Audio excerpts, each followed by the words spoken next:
இனிய பாரதியின் உதவியாளர் கைது செய்யப்பட்டிருக்கிறார். அதாவது செழியன் என்று அவர் எல்லோராலும் அறியப்பட்டவர்.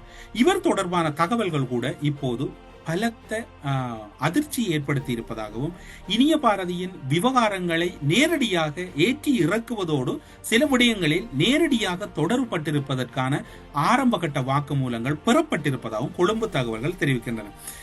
நீங்கள் எல்லோரும் கூறலாம், இனிய பாரதி ஒரு கோடீஸ்வரர் என்று.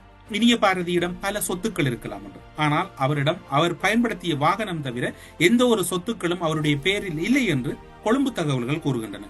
இனி அது அடுத்த கட்ட விசாரணையில் எப்படி அது கொண்டு செல்லப்பட போகின்றார்கள், அதற்குரிய காரணங்கள் என்ன என்பது தொடர்பான எந்த ஒரு தகவலும் இல்லை. 2008ஆம் ஆண்டு காலப்பகுதியிலே சந்திரநேரு அவர்களுடைய இல்லம் தாக்குதலுக்குள்ளாக்கப்பட்ட போது கூட ஒரு தகவல் அது இனந்தெரிய நபர்கள் என்றுதான் பார்க்கப்பட்டது.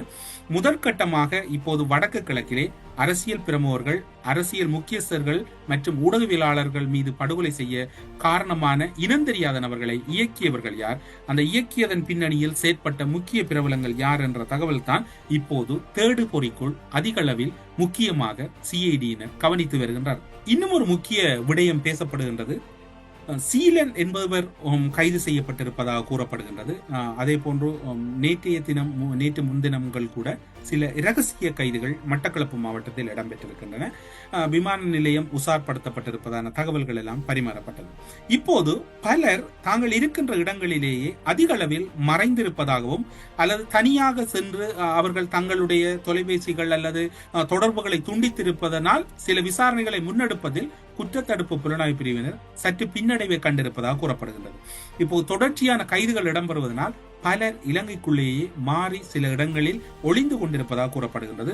அதில் குறிப்பாக கருணா, பிள்ளையான், பிளவு அவர்களுக்கு இடையிலும் ஒரு பிளவு ஏற்பட்டது. இப்போது கருணா சில விடயங்களை கூறிக்கொண்டிருக்கிறார். கருணா தொடர்பான பல விடயங்கள் இதன் பின்னர் பார்க்கலாம் என்று நினைக்கின்றோம்.